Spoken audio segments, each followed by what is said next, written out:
All right, welcome to section 4.7. We're going to be looking at some optimization problems. All right, so when we're optimizing, essentially we mean finding local or absolute maximum and minimums. But we're going to be doing it in a real life context, okay? So let's just kind of remind ourselves where we're coming from. Let's say we were to throw a ball straight up to the air from the ground level. And the path of that trajectory could be modeled by a position function S, okay? And so we have the distance from the ground D, or let's make it consistent, we'll call it S, against time, right? And then if we're talking about the maximum height, we could see it right here. And relating that back to calculus, that happens when the derivative is 0. So optimization problems are going to involve the derivative and finding all the zeros of the derivative.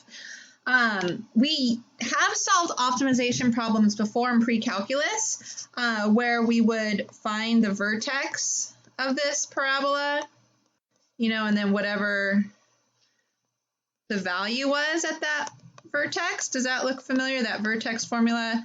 But this is not how we're doing it. That's the algebraic approach. That's not how we're doing it. If you, unfortunately, if you use that technique on the exam, I'm not gonna be able to get you credit because I'm looking for this concept. Optimization problems, absolute max and mins happen at the derivative where it's 0. All right, so let's just hop to it. We're gonna be going to number 11 first. And I have a mini PowerPoint because these problems are long. Okay, so number 11, it says a farmer with 750 feet of fencing wants to enclose a rectangular area and then divide it into 4 pens with facing parallel to one side of the rectangle. What is the largest possible total area of the 4 pens? All right, and then this is our key word, largest possible. That's telling us this is an optimization problem. Okay, so keywords that we have to optimize a function. Largest would be an example, smallest.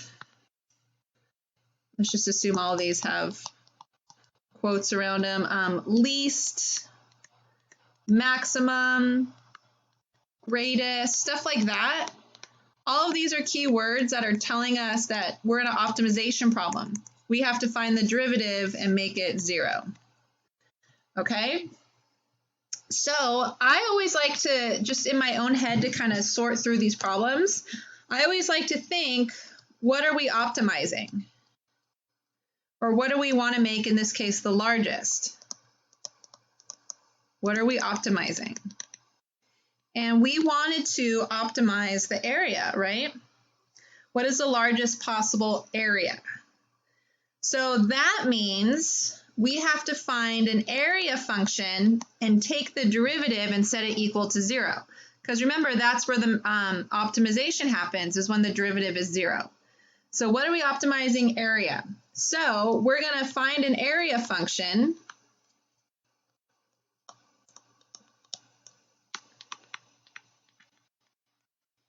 And take the derivative.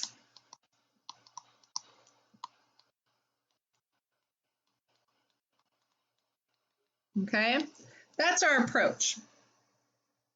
Okay, so we know that there's 750 feet of fencing available.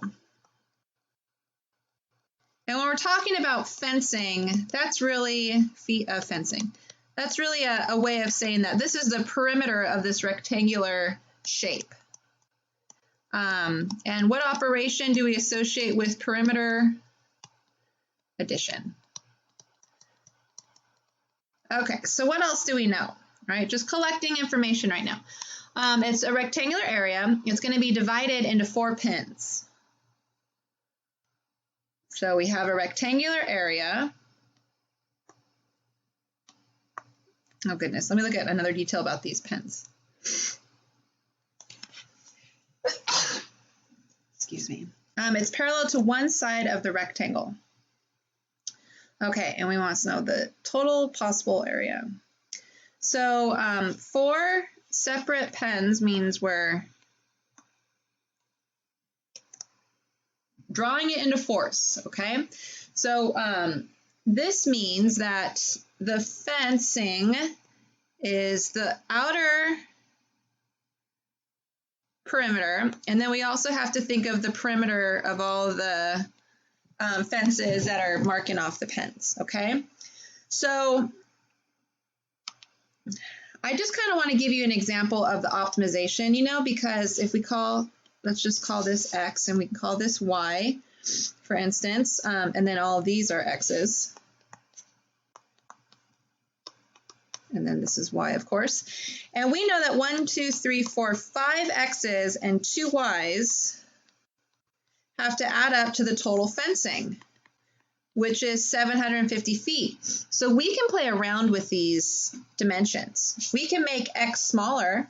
If X is smaller, of course, Y is going to be larger because we have to use up 750 feet of fencing. So if we make one side smaller, the other one's going to get larger. Okay, so we get a bigger X and bigger Y, smaller X. And then likewise, if we make X longer, we're going to get a shorter Y. And now this question is really asking us, what's the optimum area? Out of, making X smaller to making X wider, which one's going to be the biggest area? Okay, so that's the optimization problem. Different dimensions of this rectangular shape, keeping 750 feet, keeping that constant, it's actually going to give us different areas. So let's be efficient with our use of fencing and find the optimum shape and dimensions, or dimensions rather, so we can get the most area. Okay, so we're going to optimize area.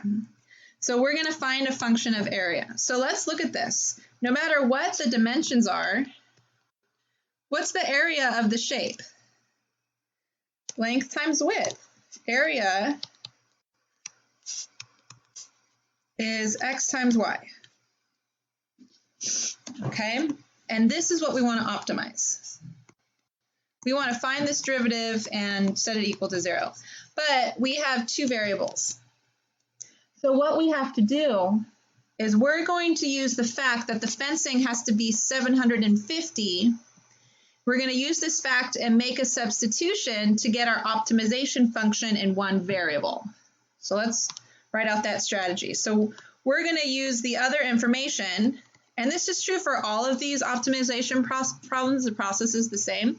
Figure out what you want to optimize, then use the other information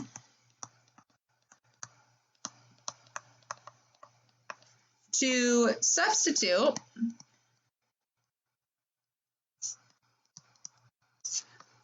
and write the optimization function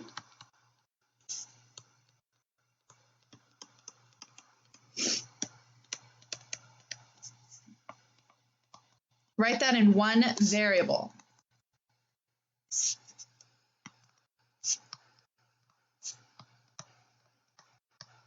All right, so it's kind of like a systems of equations, right? That's what we do to solve systems of equations.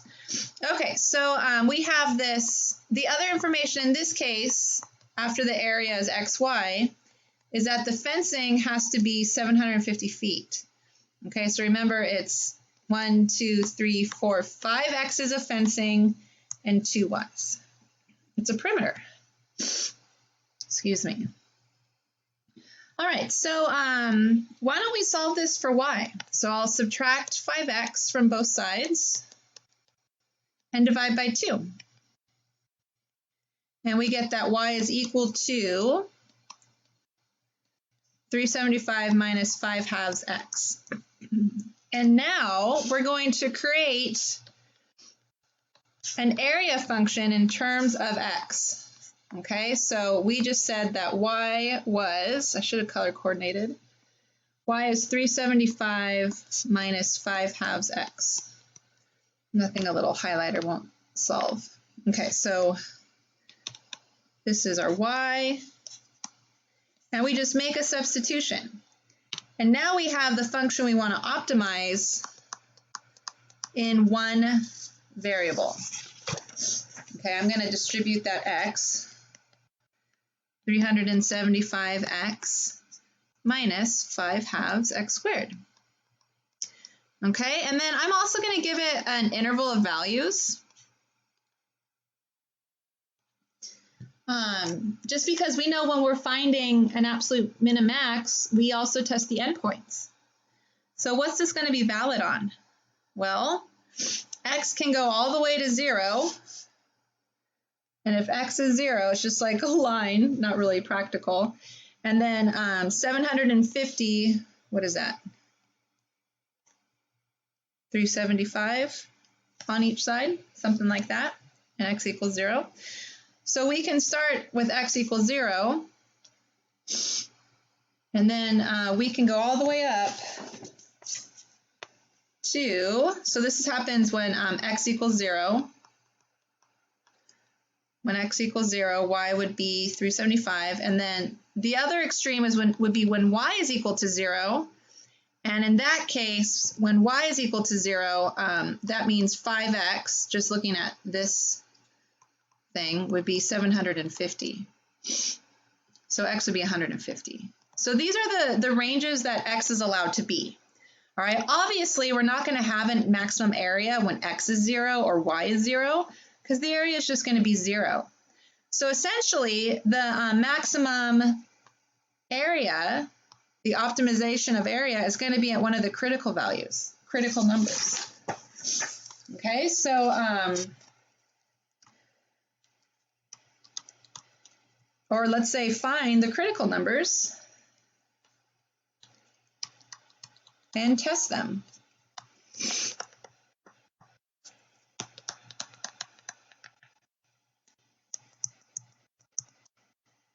All right, and then just to make it in general, in this case, our endpoints, the area is 0, so we know it's not the endpoints. But in general, you're going to want to find and test the critical numbers and endpoints to figure out which one gives you the biggest area in our case. Okay, so let's check out A prime. So 375 minus, let's see, when we bring down the 2 exponent, it'll cancel with the 2 downstairs. And so we have that. That's not bad. I feel like it's been a long time since we've been working with linear functions. I feel relaxed. All right, so critical numbers, the derivative is equal to 0, and we solve this, subtract 5x and divide by 5, and you get x is equal to 75. All right, so they're saying when you have your rectangular shape and you've created your, pig pens, and if you make the x or cross 75 feet, that's going to give you the optimum amount of space. But they want the dimensions, so we have to figure out this y. And just like a systems of equations, let's go back to, what can we go back to? We can go back to this equation to figure out your y to get the dimension. Okay, and actually, let me take a moment. I'm assuming they want the dimensions, but I forgot the problem. We always want to make sure we're answering the question. Oh, and I was not answering the question. They just want to know what's the largest possible total area. Okay, so we're not going to go back to this function. We're going to go back to our area function. And our area function, now that we know the best dimension, the optimum dimension is x equals 75 feet, we're going to plug in 75 to figure out that maximum area.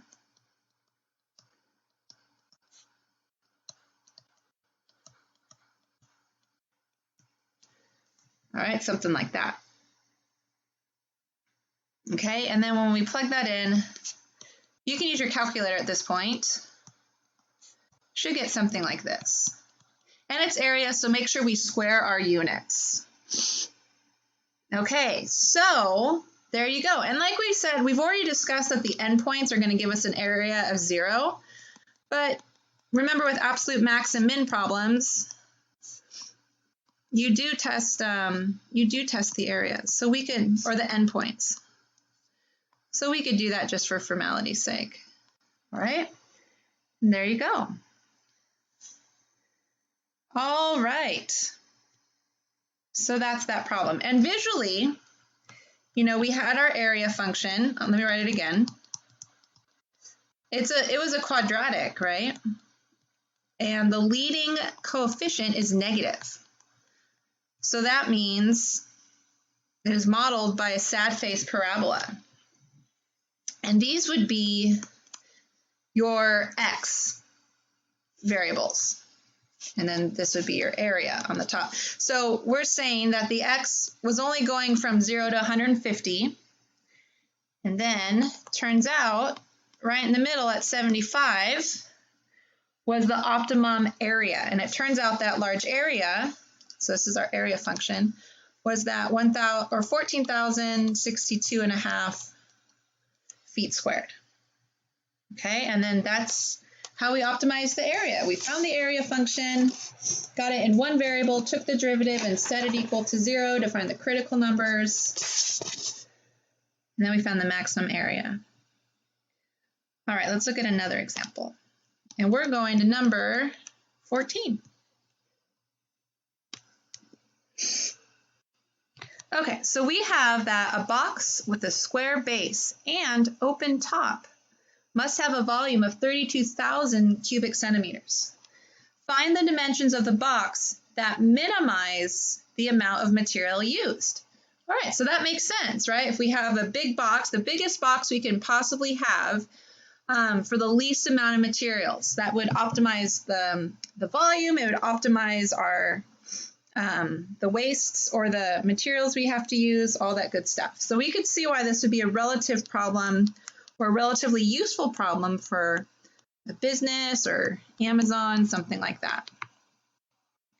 Okay, so we're given that the volume is 32,000 centimeters cubed, and we want to minimize the surface area.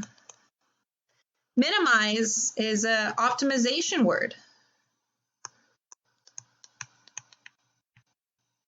So this is our scenario. So we have to find a function for surface area, and then we have to find all the critical numbers. So we're going to find a function for the surface area and take the derivative and set that equal to 0 to find the critical numbers. So that's our basic roadmap, okay? And we know a couple things. The volume is 32,000 centimeters cubed, and it has a square base. So in that case, if the volume is going to be 32,000 centimeters cubed, we could have a small base, and to make it 32,000 centimeters cubed, we would have to have a large height of our box. We could have a very, very big base. And then to compensate, the height wouldn't have to be that big, and we could still have a volume of 32,000 centimeters cubed. All right, so those are kind of the extremes. And then we can have something in the middle, so square base.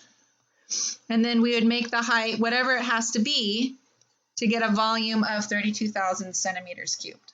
Okay, so this is our situation. We know the base is square. So those two sides are equal. And then the height is whatever it has to be to get to 32,000 centimeters cubed.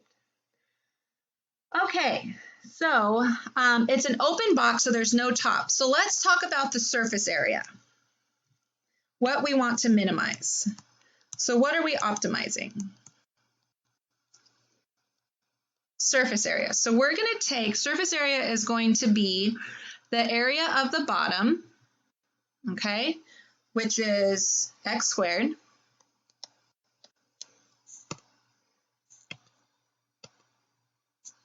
whoops, and then we're going to take the area of all four sides. And the area of all four sides, 1, 2, 3, 4, is x times y. Okay, so that's what we're optimizing. That's the surface area. So that's what we're going to want to take the derivative of and set it equal to 0. But notice we have a problem. We have that in two variables. So we have to use the rest of the information to make a substitution for y. And what we know is that the volume is 32,000 centimeters cubed. Okay, so we know the volume of a cube is length times width times height. So x times y. And that's going to be 32,000. All right, and then let's solve that for y, since that would be the easiest substitution. So y is 32,000 over x squared. Okay, so now our surface area is a function of x.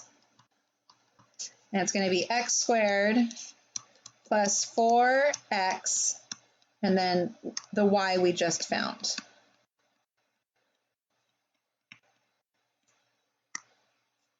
Okay, so we just made that substitution.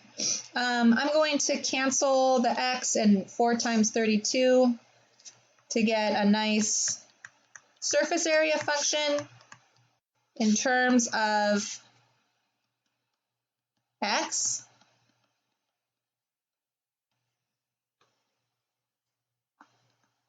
Okay. And now the interval that this is valid for, well, x can go to 0. And we can find a corresponding y. Likewise, this x, we can make it as big as we want. We can go off to infinity. And we can find an infinitely small y that would get us the correct volume. So this one's a little bit abstract, but the interval is just 0 to infinity. So we don't really have any endpoints. So really, the critical numbers are going to be where the optimization is.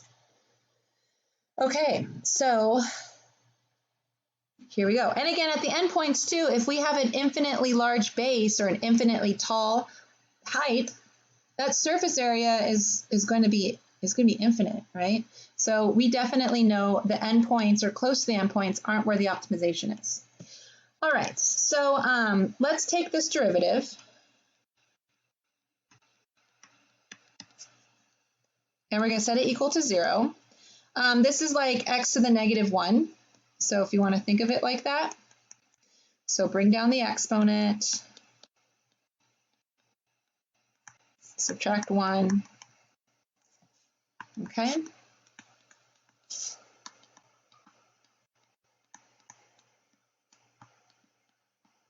All right. And then there's our surface area. And now we're going to set this equal to 0 and find those critical numbers. That's where we're getting our optimization.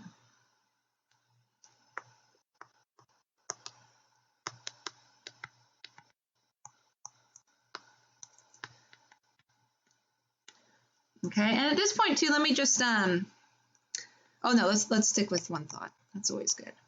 All right, so let's solve this. Add that, or you can also, oh no, we're going to add.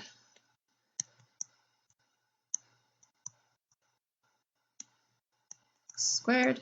All right, something like that. We can do a little cross multiplying.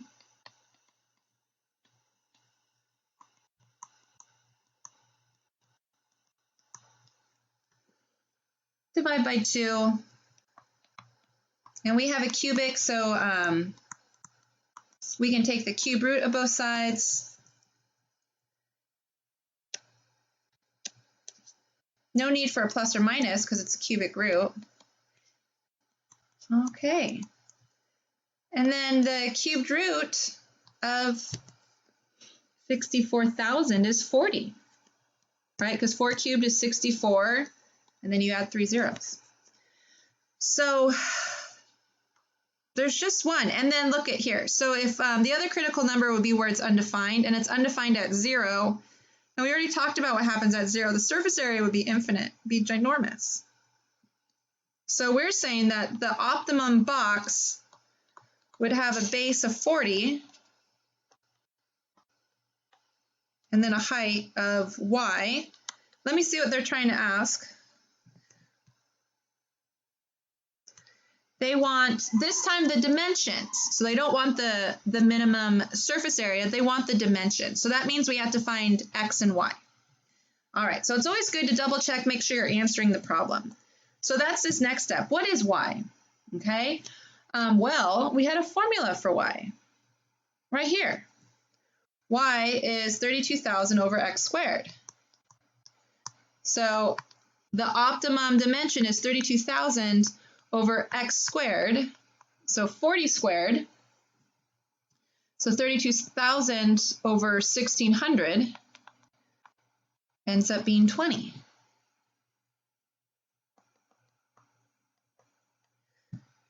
Okay, so I think I was saying feet, but I just looked at the other problem. It's not in terms of feet, it's in centimeters. So the dimensions of the box that would minimize surface area is 40 by 40 by 20 centimeters. All right.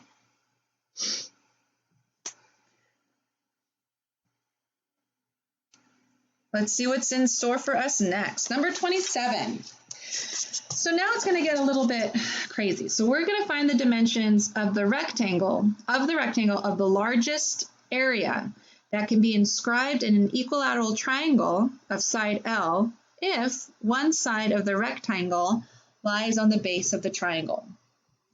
All right, so what are we trying to maximize? Area.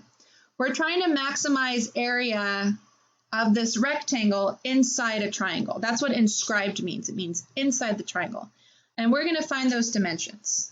Okay, so let's draw a picture. Of course, right? This is number 27. We want to find the largest area. So I always like to write this out again so we know what to optimize. And we want a largest area of this rectangle. Area equals, base times height. So let's draw ourselves a picture. We start with an equilateral triangle. That looks pretty good. With side L.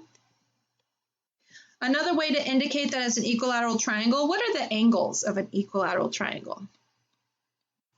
I'll go to degrees, 60 degrees, right?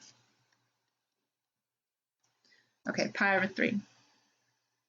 And what we're going to do is we're going to inscribe a rectangle, and the base is on one of the sides. So inscribed means all of the corners or vertices are going to be touching a side. Okay, and we're going to optimize this. And we're going to optimize it by finding the largest area, x times y. That's where we're getting x times y. And, again, there's all sorts of cases. Let me just kind of draw a couple. We could have, a really small base, a really small x, for instance, and a larger y. We could have a really long base, a really large x, and then we'd have a smaller y. And so we can hit all of the values in between, and we want to find the rectangle whose dimensions give us the largest area. We want to maximize the area x times y. All right, and then this is the whole scenario. And so we're going to have to make a substitution because once we figure out our optimization function, we have to get it in terms of one variable using the rest of the information. And let's see. We know that these are L, and we know that this is 60 degrees. So we have to use one of those facts, okay? And using the triangle and just kind of taking out pieces of the triangle, I see that we can use a side, the y of our rectangle, and incorporate it with the 60 degrees. So then we can get a relationship between the rectangle XY and the fact that it's an equilateral triangle. So that angle is 60 degrees. So do you see that strategy? So that's how I'm trying to use the other information. I can see this yellow triangle can link together the dimensions of my rectangle and the fact that we're inside an equilateral triangle. Okay, so then what would this side right here be? What would this side right here be? Well, I know this whole side is L, and then this little part is X.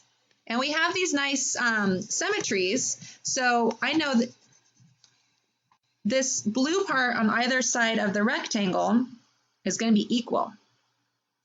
So what would that be? Well, together, it will be whatever's left over after we subtract the x, right? So L minus x would give us both of the areas in blue, and then since it's symmetrical, we can divide it in half. All right, so again, we start with L. We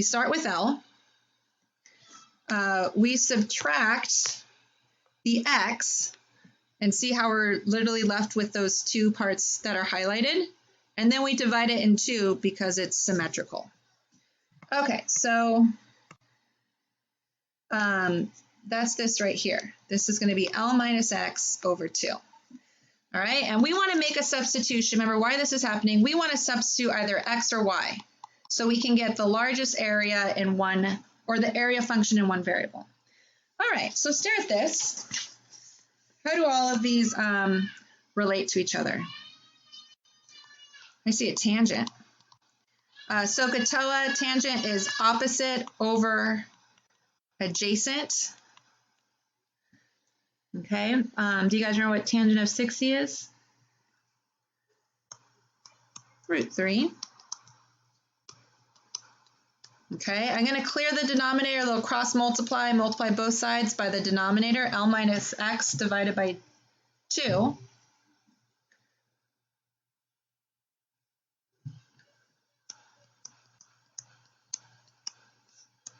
And then look, we have an equation for what? We have an equation for y. Okay, I'm going to clean it up just a little bit. I'm going to pull that 2 outside, so it's root 3 over 2 times L minus x. I think that will just make it easier when it comes time to take the derivative. And now we're going to take this y, and we're going to plug it in all the way up here into the area function. And then we have our area function in terms of x. It'll be a function of x. All right, so the area function now that we want to optimize, we want to find the maximum area is x times y, but we just said that y was root 3 over 2 times L minus x. And L is behaving as a constant. It's the length of the equilateral triangle, the length of one side. Okay, and then let's talk about an interval that our x is allowed to be since it's a function of x. Well, x can be 0, right, in that extreme case where it's just a really skinny all the way up, or x can actually be the entire length of the triangle. So to figure out the max and min, we can consider, the zeros. What happens when x is 0? What happens when y is 0? All right, and so then that would take us to x is 0 to L. So that's the range of our x, what our x can be. It can be 0, so right in the center, or it can be the length of a side. In that case, y would be 0. Okay, so what would our areas be at this point? When x is 0, the area would be 0. When y is 0, the area of the rectangle would be 0. So we know we're not going to be optimizing here. These aren't going to give us our maximum areas. So our critical numbers are where it's at. So I'm going to clean this up. What can I do? I'm at least going to just distribute the x inside. I can leave the root 3 over 2 out, doesn't matter. Okay, so I'm gonna optimize that function. All right, so let's take the derivative. Root 3 over 2 is a constant, so it can just hang out. Then on the inside, L is a constant, so derivative of Lx will be L minus 2x. Okay, and then we're going to want to set this equal to 0, because that's where the maximum area is going to happen, is at the critical numbers. Critical numbers are happening at 0. Everything is defined, so it's just the 0 this time. All right, we can divide both sides by root 3 over 2. So L minus 2x is 0. Subtract the 2x, divide by 2. So the dimension to get the maximum area is L over 2. Okay, and then again, let's just double check to see what they're asking. We want to make sure we answer the question. And this time, let's see, they do not want the largest area. They're just telling you, on the largest area, find the dimension. So we have to find x and y of the rectangle. We're almost done. We have the x, and luckily we have a formula for y. This. All right, so y is equal to root 3 over 2 times L minus x. And we just discovered that if x is L over 2, that maximizes the area of the rectangle. So that's our candidate. All right, L minus L over 2, you can make equivalent fractions if you like, but it's L over 2. And we'll simplify. Root 3L on the top, 2 times 2 is 4. And that's your y. So the dimensions of the rectangle that will give us the largest area is this, L over 2 by root 3 over 4 times L. Okay, and again, if you wanted a picture,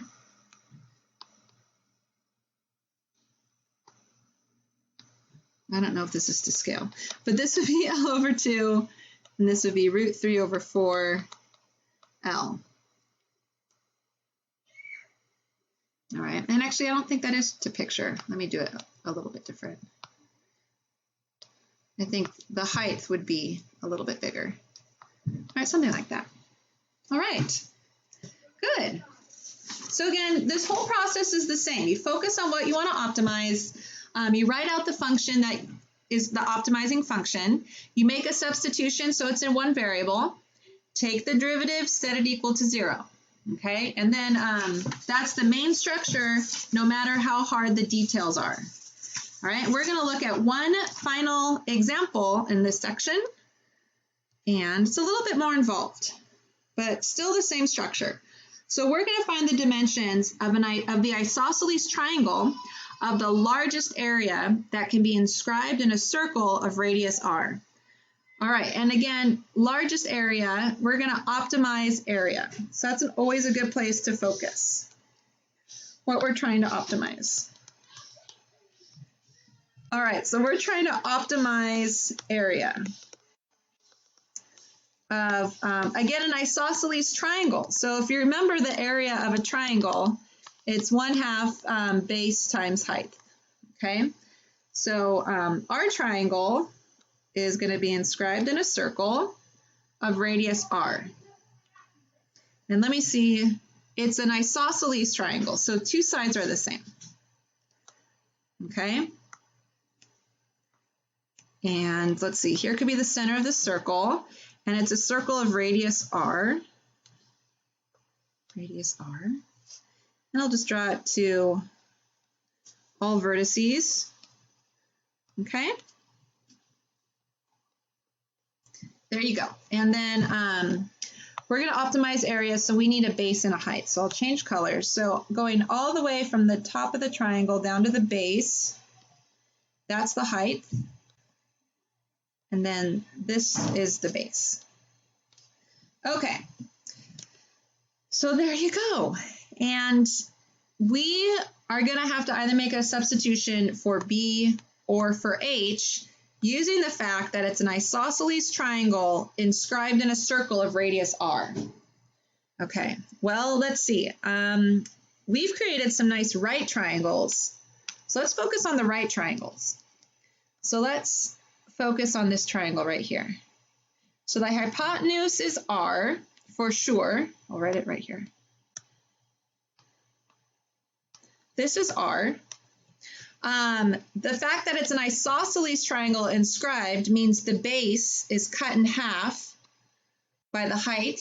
That's how isosceles triangles work. The base, the height cuts the base in half. And so the only thing we would need is this part. Okay? And notice this part right here that we just did. All the way up, I'll use my highlighter again. This distance, can I make it thicker? Okay, this distance is h, right? And then if we subtract r, we're left with just this thing in purple. Okay, so that means we started with h, we subtracted r, and we were left with that side. Okay, so let's write it as that. So again, we started with h, and then we subtracted r to get that leftover part. Okay, and again, that's this part, that's this triangle right here. Okay, so we have sides, and it's a right triangle. How do sides of right triangles relate to each other? By the Pythagorean theorem. Okay, so now we have an equation that involves b and h, and that's good because we can solve this for either b or h and then make a substitution.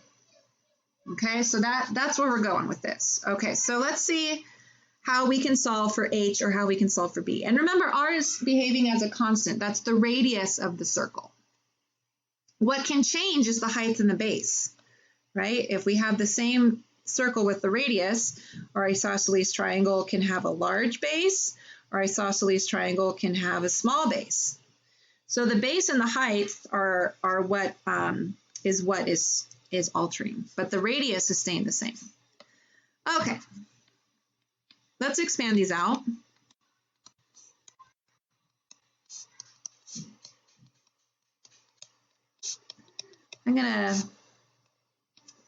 What am I gonna do? I'm gonna subtract r squared. They're just gonna cancel. And then let's multiply by 4 to clear the denominators. Let's see what that gives us. So 4h squared minus 8hr canceled plus b squared.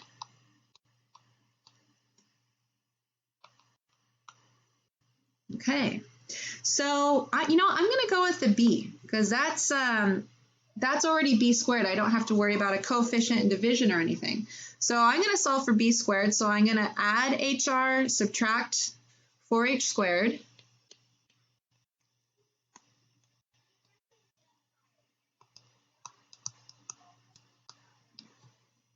And then I can take the square root of that.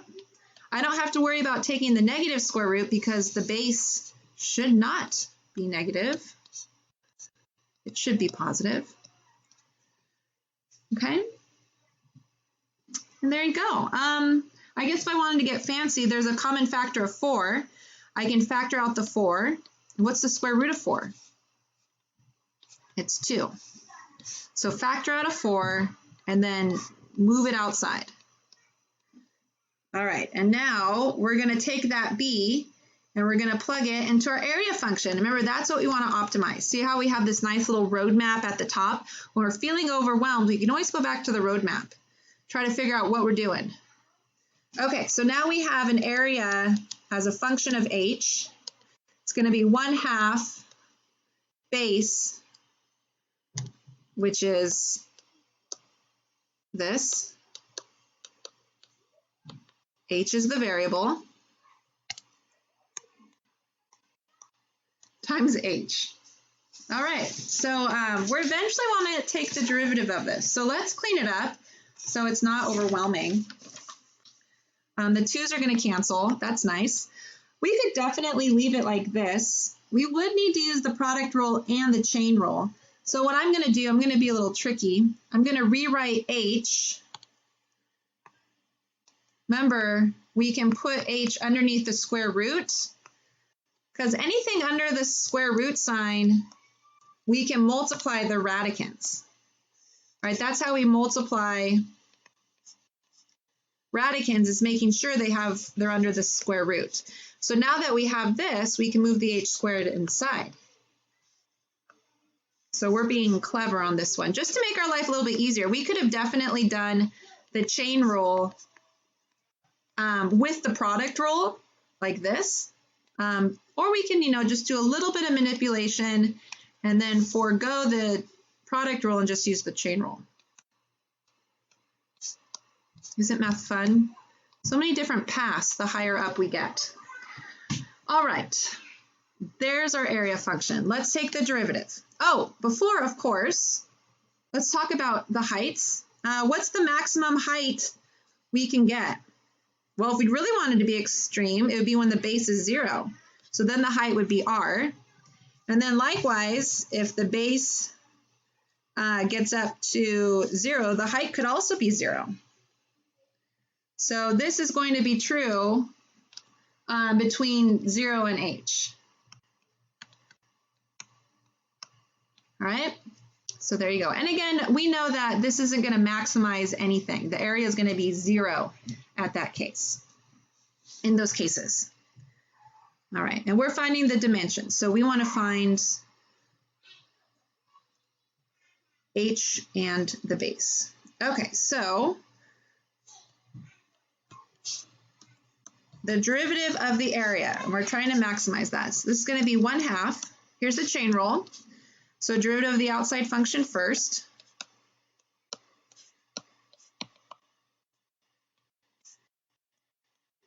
Times derivative of the inside function.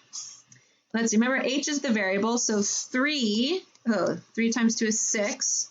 I'm going to put the r right there. H squared minus 4h cubed. And then we can clean it up. What's in the top? 6r, let me get a different pen. Here's the derivative. So 6r h squared minus 4h cubed is the top. In the bottom we have the 2 and the square root of 2rh cubed minus h to the 4th. All right. And we want to figure out the critical numbers, okay? The critical numbers happen when the derivative is 0 and when the derivative is undefined. So the derivative is 0 when the top is 0, and the derivative is undefined when the bottom's undefined. So we just have to find the zeros of the numerator and denominator. Okay, so here we go. So derivative is 0 when 6r h squared minus 4h cubed is 0. All right, this is, we can do this with our zero factor property. So let's factor. We can take out a 2h squared, and we're left with a 3r minus 2h, okay, equals 0. So that means either h is 0, which would not optimize the area. Height of 0 would be an area of 0, or 3r minus 2h could be 0. All right, so add 2h, divide by 2. So the height would be 3/2 r. Okay, and then here, if the derivative is undefined, that means the numerator.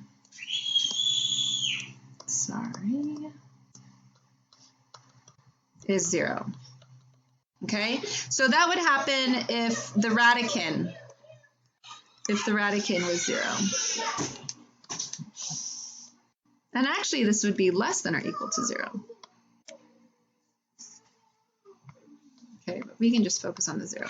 And again, this would happen, let's see, when h is 0, we can take on an h cubed. Okay, so it would happen when h equals 0 or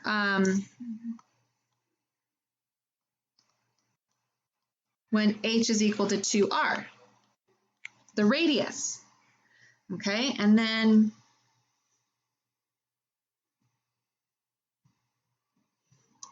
that was this case. Sorry, this should have been 2r, not h. That doesn't make sense. So again, those are those cases. If the height is 0, that would mean our triangle would be like non-existent, so the area would be 0. And if the height was 2r, the diameter of the circle, then the area would still be 0. So these are not going to be the optimums. This is going to give it, these two options are going to give us area of 0. This is going to give us an area of 0. So this has to be it. And again, this problem wants us to find the dimensions. So we have a formula for the base.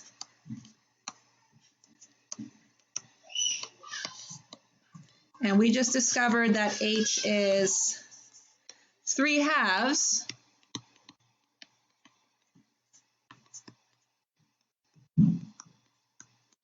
Okay, so plug that in and clean it up. Let's see, 2's cancel, so we have 3r. Hold on, let me go back up. Where's my base formula? 2hr, okay. And h, okay, there's my r. I'm missing an r in the h. Sorry about that, guys. Okay, so we're looking at 3r squared minus 9/4 r squared. Okay, so we could do, let's see, same. So 3 minus 9/4. 3 is like 12/4.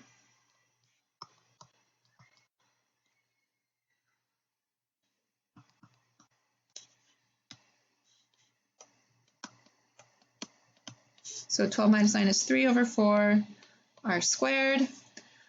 We could take out, just to simplify it a little bit, we can take out the r squared over 4 and leave the 3 behind. Square root of r squared over 4 is r over 2. 2's cancel. And so then the base finally is r root 3. Whew. So we are finally able to answer the question. The question was to find the dimensions that maximize the area. And we got that the height